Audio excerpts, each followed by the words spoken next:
هذا العام شعارنا ولله الأسماء الحسنى فادعوه بها، وهو من الآية 180 في سورة الأعراف.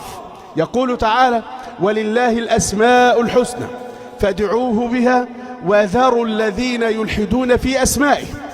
وكلمة الأسماء الحسنى وردت في القرآن الكريم في 4 مواضع: في هذه السورة سورة الأعراف، في سورة الإسراء قل ادعوا الله أو ادعوا الرحمن أيما تدعوا فله الأسماء الحسنى ولا تجهر بصلاتك ولا تخافت بها وابتغ بين ذلك سبيلا.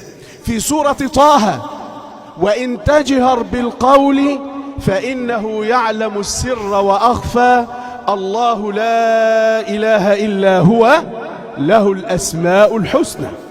في آخر سورة الحشر بعد أن عدد الله عددا من أسمائه قال في الآية الأخيرة هو الله الخالق البارئ المصور له الأسماء الحسنى يسبح له ما في السماوات والأرض وهو العزيز الحكيم. وأخرج الإمام مسلم في صحيحه عن أبي هريرة رضي الله عنه أن رسول الله صلى الله عليه وسلم قال إن لله 99 اسما 100 إلا واحدا من أحصاها دخل الجنة.